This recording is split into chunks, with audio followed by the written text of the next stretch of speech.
और डॉक्टर जोशना प्रार्थना करवा। डॉक्टर जोशना को आम किपरि भेटलु खाली गोटे मिनिट आपको कहबी। बॉम्बे रे गोटे मीटिंग थिला और सेठी गोटे मेथोडिस्ट चर्च जो जगह रे मोर स्त्री को प्रचार करबा पे डाकिथिले और सेठी जो गेस्ट हाउस रे आमे थिलु तार मैनेजर कहिले जेठी जने अछंती जने डॉक्टर प्रभु भाइलु आपण टिके ताको भेटंतु फोन करी करी एड्रेस दे करी हमको पठाइले।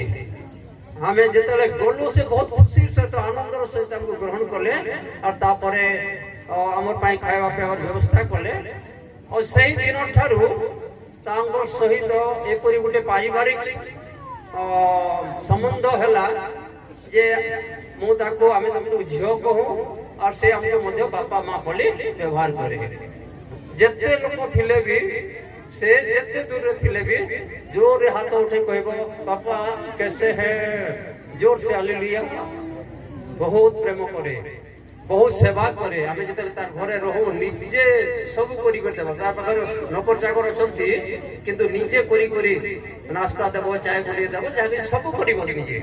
केते डेडिकेटेड अतिथि सत्कार और प्रेम तार भीतर भरी रही छी। प्रभुंकर वाक्य दिना दिवार आसे से पढु चंती घरे भी मु देखिली जे पास्टर मानकर पाखरे एपरि नथिबो कमेंट्री गुडा को बहुत रखिछि बड़ बड़ बही केते बही मु तार रूम को गली देखिली। बाप रे बाप है तो दिन राति से प्रभुंकर वाक्य रे से ध्यान करूछंती और ईश्वर को राज्य निमंते कार्य करूछंती। एई ओडिसा को आसिले एटा हमर पाए गुटे सौभाग्यर विषय। आमे माने आशीर्वाद पाइछु और मो कहबा को चाहे मो एई टांगर पड़ा रे ए मीटिंग रखिबार उद्देश्य जे सर्वप्रथम रे निजर घर लोक मान को सहायता करो नहीं और तापरे बाहर नहीं निजर घर के देखो संभालो तापरे तो टी टांगर पड़ा मोर घर है तो मोर लोक माने आशीर्वाद पाइबे। एठी हमर लोक माने आशीर्वाद पाइबे, मेडिकल ट्रीटमेंट पाइबे, ए सब सुविधा पाइबे। तेणु करी एई जगह रे हमें ए मीटिंग ता रखिलु। तत् संग से गोटे विषय कहबा को चाहू जे प्रभु कर दास माने अछंती, पास्टर माने अछंती, सार गोटे कथा कहूतिले जे कोनसी चर्च बा कोनसी संस्था जदि रजिस्ट्रेशन नाही तार वैल्यू किछु नाही। तेणु करी ए पास्टर एसोसिएशन यह रजिस्ट्रेशन है सारी छी और जो माने एई एसोसिएशन रे संलग्न हेबे मात्र 100 टका देई करी से माने पास्टर एसोसिएशन रो मेंबरशिप नै पारिबे। आपण माने जानती हमर बलांगीर जण भाई आइथिले से बहुत सुंदर गुडा एग्जांपल देले जे जते बेले अंगूर गुच्छा ही करतिसी लोके ताकू किनंती ओडी वाला अंगूर को कहीं किनंती नहीं तोले पल्ला टाके कहीं किनबे नहीं सस्ता रे देमी बोले इबा 10 टका ले जाओ ई सब ले जा नहीं नहीं मते गुच्छाटा दरकार तो गुच्छा भितरे रहले सुंदर से सोसाइटी भितरे रहो पास्टर एसोसिएशन भितरे रहो समस्त कर लाभ अछि। पास्टर बागर लागि कि नाही पास्टर बाग प्रेसिडेंट ओ सब दिन थी बागे नहीं नहीं नहीं सब दिन पास्टर बाग प्रेसिडेंट ना रहे पास्टर बाग सब दिन प्रेसिडेंट ना रहे किंतु गोटे जिनिस रे कोरी दिया है जे आपण मानकर भविष्य पाए आपण मानकर उन्नति पाए आपण माने एबे मो एसपी बाग को जाइथिली ए मीटिंग पाए तांको निमंत्रण करबा निमंते और जतबे एसपी बाग को पहुंचली से कहले yes sir I will come police पर पठाइबे कि मो बोले सर दरकार पड़ले कहबे। थाना को बोली थाना इंचार्ज बसैले चाय मगैले मु कहले नहीं चाय पी नहीं मोर समय हला म जाउ छी नहीं सर टिके टिके बसंतु चाय पी दिबे। थाना बाबू चाय मगैले चाय पीलु तांको कहली से कहले मु जीबी पुलिस नहीं कर जीबी आपण चिंता करंतु नहीं। तो एसोसिएशन रजिस्टर हला परे तार वैल्यू गोटे रही छी आपण माने जानिबे सेटा। तेणु करे से गुच्छा भितरे आपण रहन हालेलुया। प्रभु हमन को आशीर्वाद कले सब बहुत हे गलानी और हम अनुरोध करबी एबे जे जते बेले से आपण मन को वाक्य दउ चौथी दया करी डॉक्टर माने टिके शांति रख दे नै हैं चुप कल्पल नै घरे बोलछन तो तेणु कर जले प्रचार होतबा सही सबरे छुआ मन को टिके रखिए शांति रखिए जमी से डिस्टर्ब करेंगे ना एणुक बर्तमान सब न नहीं मो डॉक्टर जसना को डाकुची निमंत्रण करुच्ची और से आसबे जोर रे कोलतारी मिलवा प्लीज आई वेलकम।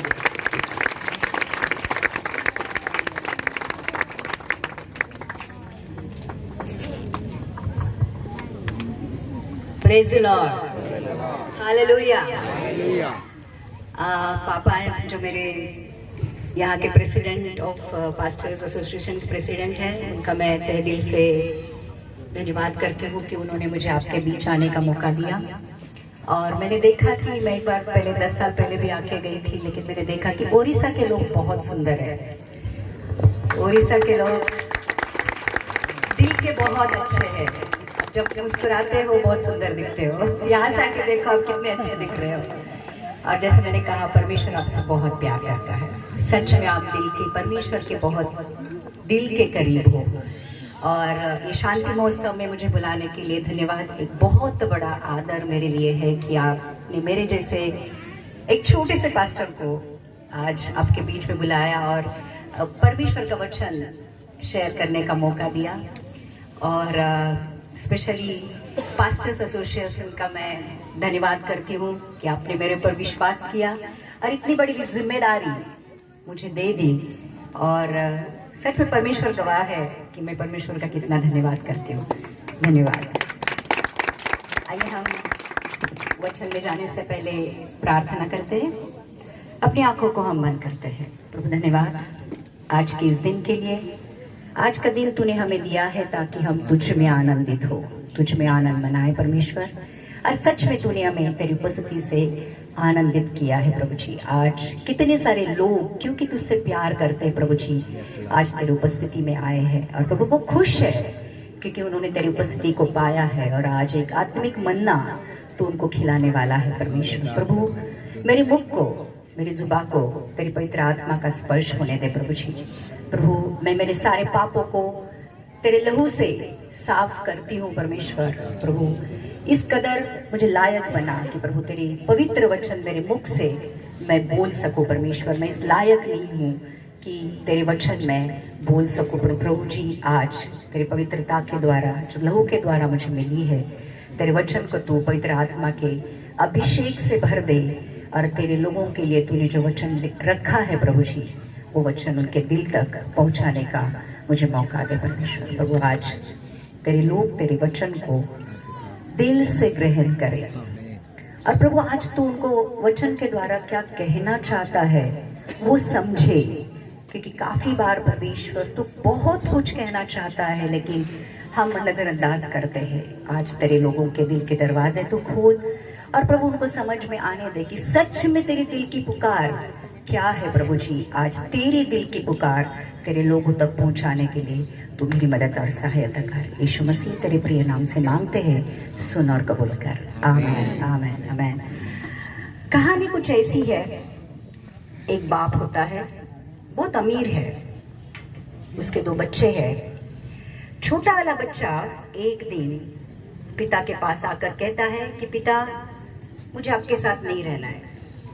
जो भी प्रॉपर्टी है उसमें से मेरा जो हिस्सा है मुझे दे दो। मुझे यहाँ नहीं रहना है, मुझे शहर जाना है।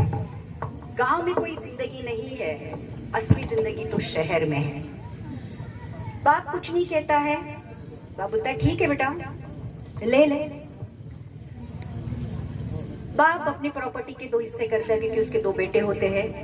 एक हिस्सा छोटे वाले को दे देता है। अगर उसको रहना नहीं है तो जबरदस्ती करने का मतलब नहीं है, और झगड़ा करने का तो उससे भी ज्यादा मतलब नहीं, क्योंकि आपको मालूम है बच्चे जब भी बगावत पर उतर आते हैं तो बच्चे घर में शांति को नाश कर देते हैं। तो बाप ज्ञानी होता है, कहता है ठीक है बाबा तुझे नहीं रहना है मेरे साथ, तुझे अभी प्रॉपर्टी का हिस्सा चाहिए ले ले। बाप प्रॉपर्टी के 2 हिस्से करता है। छोटे वाले को छोटी का हिस्सा दे देता है। छोटे वाला वो जो भी प्रॉपर्टी रहता है बेच देता है, पैसा इकट्ठा करता है और फिर शहर चला जाता है। शहर में जाता है। शुरू में जिंदगी बहुत अच्छी लगती है, सब चमचमाट झगमगाट, सारे शहर में बहुत कुछ होता है, मतलब बहुत कुछ होता है। तुमको अगर ऐश करनी है, तुमको अगर जैसे सो कॉल्ड ऐश वाली जिंदगी जीनी है, तो शहर में बहुत सारी चीजें मिलती है जो गांव में नहीं मिलती। और काफी सारे लोगों को ऐसे लगता है असली जिंदगी शहर में है, और फिर बहुत सारे लोगों को असली जिंदगी के पीछे शहर में आते ही लड़का भी उसको ऐसे लगता है कि सच में शहर में बहुत अच्छी जिंदगी है, वैसे वैसे लेकर चला जाता है। और फिर शहर में पैसे उड़ाने के बहुत सारे तरीके होते हैं। फिर ऐशो आराम करता है, अभी मुझे नहीं बोलना है कि उसने क्या किया होगा ऐशो आराम के लिए या खुद को खुश करने के लिए। अय्याशी में दारू के पीछे रहेगा या फिर लड़कियों के पीछे रहेगा, अपनी सारी संपत्ति को उड़ा देता है। आपको मालूम है किसकी कहानी सुना रही हूँ मैं? उड़ाऊ पुत्र की कहानी सुना रही हूँ, जो आजकल बहुत आम देखी जाती है। वो तो लुका की किताब में लिखी गई है हजारों साल पहले, लेकिन हर एक के घर में आज एक कहानी घट रही है। कोई ना कोई आज हमारे घर में से बगावत कर रहा है, कहता है मुझे तुम्हारे साथ नहीं रहना है, मुझे अलग रहना है, मुझे मेरा प्रॉपर्टी का हिस्सा दो। और फिर फैमिली टूट रही है। अभी ये लड़का चला जाता है शहर, पैसे उड़ा देता है, कंगाल हो जाता है। जैसे ही पैसे खत्म होते हैं उस देश में अकाल आ जाता है। देखो परमेश्वर भी कितना अच्छा है, जैसे इसके पैसे खत्म होते हैं उस शहर में अकाल आ जाता है, उस जगह में अकाल आ जाता है, और खाने के भी प्रॉब्लम होने लगती है। अभी इसके पैसे, एक तो ये बेगाने देश में है समझो, जहाँ पे इसको कोई पहचानता नहीं, कोई पूछने वाला नहीं है। फिर ये किसी आदमी के यहाँ सुअर चराने का काम करता है, और जब ये सुअर चराता है वो सुअर को खिलाता है, लेकिन इसके पेट में भूख है। अभी वो चाहता है कि मैं भूखा हूं लेकिन सुअर मेरे हाथ से खाना खा रहे हैं, और उसको ऐसा लगता है कि सुअर का खाना भी मेरे नसीब में नहीं है। और फिर उसको पश्चाताप होता है।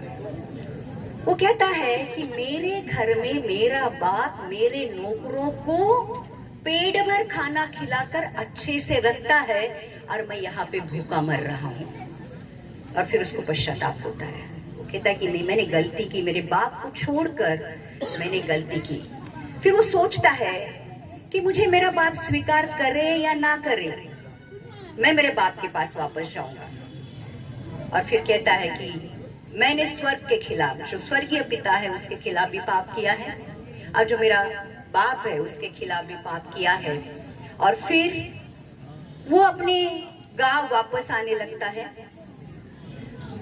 ये जो पिता होता है उसको मालूम होता है कि मेरा बेटा एक दिन वापस जरूर आएगा, क्योंकि बाप को अपने खुद के प्यार के ऊपर भरोसा होता है। देखो, जो लोग हमसे प्यार करते हैं ना, हम कितना भी उनके प्यार को नजरअंदाज करें, एक दिन जिंदगी में ऐसा आता है कि हमें सच्चे प्यार की पहचान होती है। जब झूठे प्यार के पीछे हम लग जाते हैं, और झूठा प्यार जब हमें लात मारता है, धिक्कारता है, झिड़की देता है, तभी हमें सच्चे प्यार की याद आती है। फिर ये वैसे ही कंडीशन में वो सुअर का जो खाना है वहीं पे छोड़ देता है और अपने घर वापस आने लगता है। बाप को मालूम होता है, बाप को अपने प्यार के ऊपर विश्वास होता है, क्योंकि बाप का प्यार सच्चा होता है। उसको मालूम होता है कि एक दिन मेरा लड़का जरूर मेरे पास वापस आएगा। और फिर हर दिन जिस गांव में एक ही सड़क होती है जो शहर को जाती है, बहुत ज्यादा सड़कें नहीं होती है, वो सड़क के ऊपर वो उसका इंतजार करता रहता है। बूढ़ा बाप हर दिन उस जगह पे जाकर खड़ा रहता है और देखता है कि मेरा बच्चा जरूर एक दिन वापस आता है, इस आशा के साथ कि वो जरूर आएगा। और एक दिन एक दुबला पतला सा लड़का, गंदे कपड़े पहने हुए, चलने को भी नहीं आ रहा है, ऐसे हालात में चल के आ रहा है, और बाप पहचान जाता है कि ये मेरा लड़का है। भले वो बहुत हट्टा कट्टा मस्त गया होगा, लेकिन जब आया होगा तो एकदम दुबला पतला, क्योंकि अकाल पड़ा होगा तो खाना बहुत दिन से मिला नहीं होगा। सुअर को चराते समय कपड़े भी पता नहीं कितने गंदे हो गए होंगे। और ऐसे धीरे धीरे से चलकर अपने पिता के पास वो आता है, लेकिन पिता दूर से ही देखता है कि मेरा बच्चा मेरे पास वापस आ रहा है। बाप पहचान जाता है कि ये मेरा लड़का है, और बाप उसी बुरी हालत में भाग के जाता है। और वो गंदे बच्चे को देखो, सुअर को खिलाने वाला बच्चा आकाल में कितने दिन से पता नहीं पानी पीने को नहीं मिल रहा है, नहाने की तो बात ही छोड़ो, उसके शरीर से बास आती होगी। ऐसे हालात में खुशी के मारे वो बच्चे को गले लगाता है, उसको चूमता है और उसको घर पे लेकर आता है। घर पे लेके आने के बाद उसको कहता है कि उसके लिए पहले कपड़े अच्छे दे दो, पहले नए कपड़े निकालो उसके लिए, उसको अंगूठे पहनाओ, उसको जूते पहनाओ, चलो एक बच्चा अच्छा पला हुआ मोटा सा ताजा बकरा काटो, आज हम सन मनाएंगे, हम लोग उत्सव मनाएंगे। और फिर उस घर में उस दिन उत्सव मनाया जाता है। ध्यान रखना, ये कहानी हमारे साथ काफी बार घटती है, या हमारे अपने हमारे साथ एक कहानी को एक तरह से घटाते हैं। मतलब कभी हमारे अपने को छोड़ के जाते हैं या हम अपने अपनों को छोड़ के जाते हैं। तो हर एक जिंदगी में जो समस्याएं शुरू होती है उसकी वजह ही होती है पाप, स्वार्थ, मुझे चाहिए, लालच, मुझे दो। और पाप का सबसे बड़ा परिणाम है मृत्यु। पाप का वेतन मृत्यु है, लेकिन पाप के साइड इफेक्ट्स भी है, जैसे बीमारी है, श्राप है, गरीबी है, या फिर जैसे स्वार्थ है, या जो कुछ भी है। बहुत सारे जो पाप हम लोग आज दुनिया में देखते हैं, लालच है, झूठापन है, या करप्शन है, या जो कुछ भी है, वो सब फिर पाप के साथ आता है। और फिर ये जो गलत इच्छाएं या गलत अभिलाषाएं जब हमारे मन में पैदा होती है, तो हम लोग एक पहला वचन लेते हैं, याकूब की किताब का पहला अध्याय का 14 और 15 वचन पढ़ेंगे। फिर हम वापस एक लूका की किताब का ये जो 15वां अध्याय है, जहाँ पे ये उड़ाऊ पुत्र के बारे में लिखा है, उसके पास वापस आएंगे। लेकिन हम देखेंगे कि आज और उस जमाने में और हमेशा के लिए पाप की जड़ क्या है और पाप हमारी जिंदगी में क्या करता है। परंतु प्रत्येक व्यक्ति अपनी ही अभिलाषा से खींचकर और फंसकर परीक्षा में पड़ता है। फिर अभिलाषा गर्भवती होकर पाप को जनती है, और पाप जब बढ़ जाता है तो मृत्यु को उत्पन्न करता है। तो यहाँ पे लिखा है कि परंतु प्रत्येक व्यक्ति अपनी ही अभिलाषा में खींचकर और फंसकर परीक्षा में पड़ता है। अभी अभिलाषाएं मतलब क्या है, गलत इच्छाएं मतलब क्या है?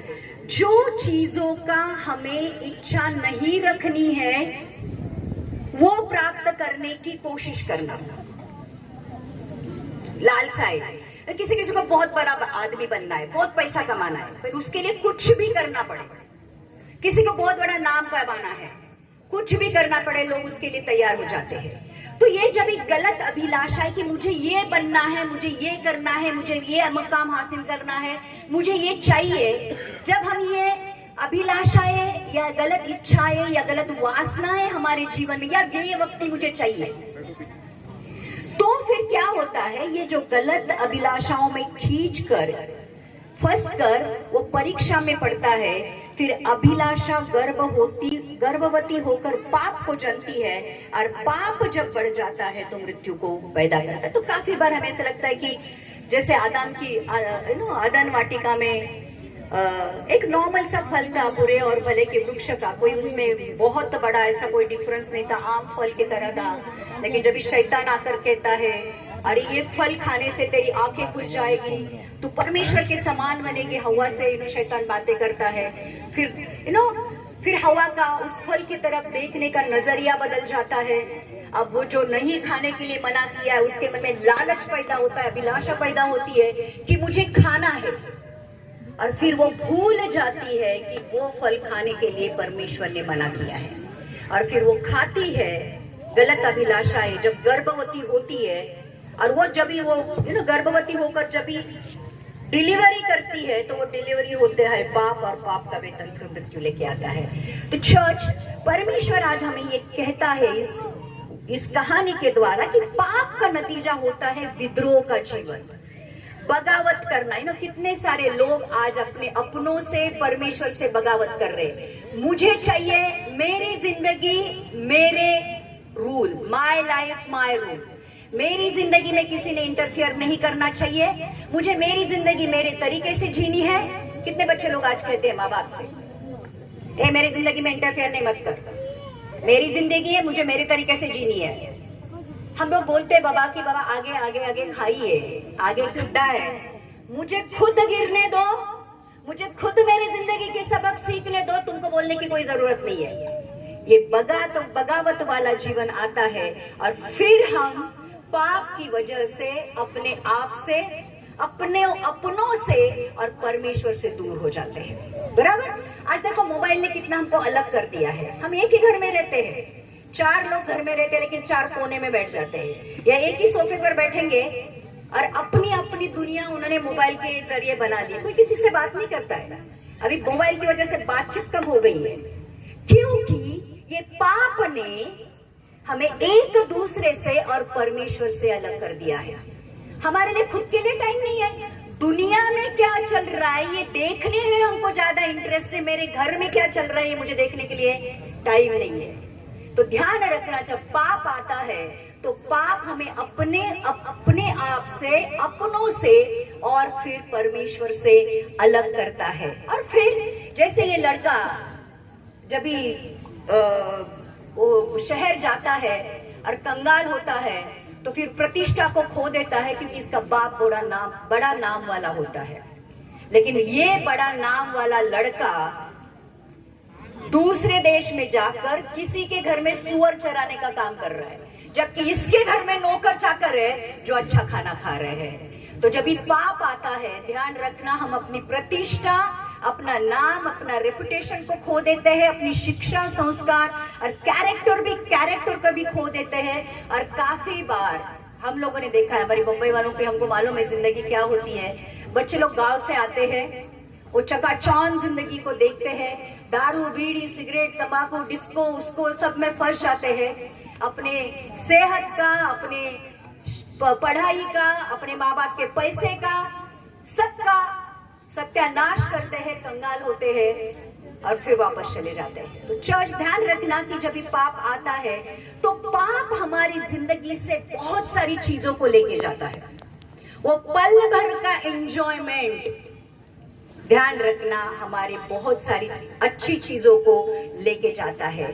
और फिर जब हम अपनी खुदगर्जी के लिए अपने आप से, अपनों से, अपने परमेश्वर से जब भी भागने लगते हैं, जब जो कुछ भी हमारे पास होता है जब हम खो देते हैं, ध्यान रखना उस देश में भी अकाल आ जाता है।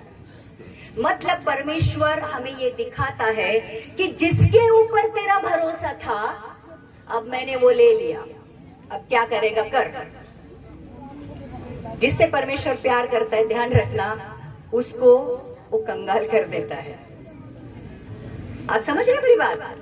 तो जब ये जो पुत्र होता है, इसकी सारी संपत्ति खत्म हो जाती है, उसके संपत्ति के ऊपर बहुत भरोसा होता है, जब वो खत्म हो जाता है, एक कंगाल हो जाता है, तब उस देश में अकाल आ जाता है। और फिर पाप में पड़कर उसको ऐसे ऐसे काम करने पड़ते हैं जो उसने जिंदगी भर कभी सोचे भी नहीं होंगे कि उसको करने पड़ेंगे।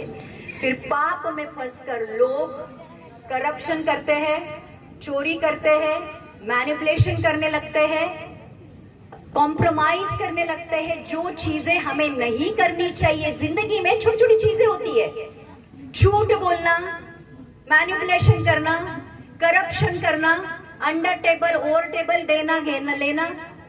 देखो पाप हमारी जिंदगी में कितनी सारी चीजें लेके आता है। और फिर हम अपनी जो प्रतिष्ठा है, अपनी मान मर्यादा है, नाम है, सब कुछ खो देते हैं। और फिर सही समय पर अगर पश्चाताप होता है तो ठीक है, नहीं तो फिर जिंदगी पूरी तरह बर्बाद हो जाती है। हमने कितनी जिंदगियां देखी है कि बर्बाद हो गई। हमारे घर में देखो कितनी जिंदगियां बर्बाद हो रही है, क्योंकि उन्होंने सही समय पर पश्चाताप नहीं किया है। लेकिन जिनको परमेश्वर चुनता है, उसका नाम लेकर बुलाता है, उन लोगों के पास वो सही समय पर सही वचन भेजता है, सही व्यक्ति को भेजता है, और फिर वो व्यक्ति परमेश्वर के पास पश्चाताप कर कर आता है। तो आज हमारी जिंदगी की जो भी हालत है,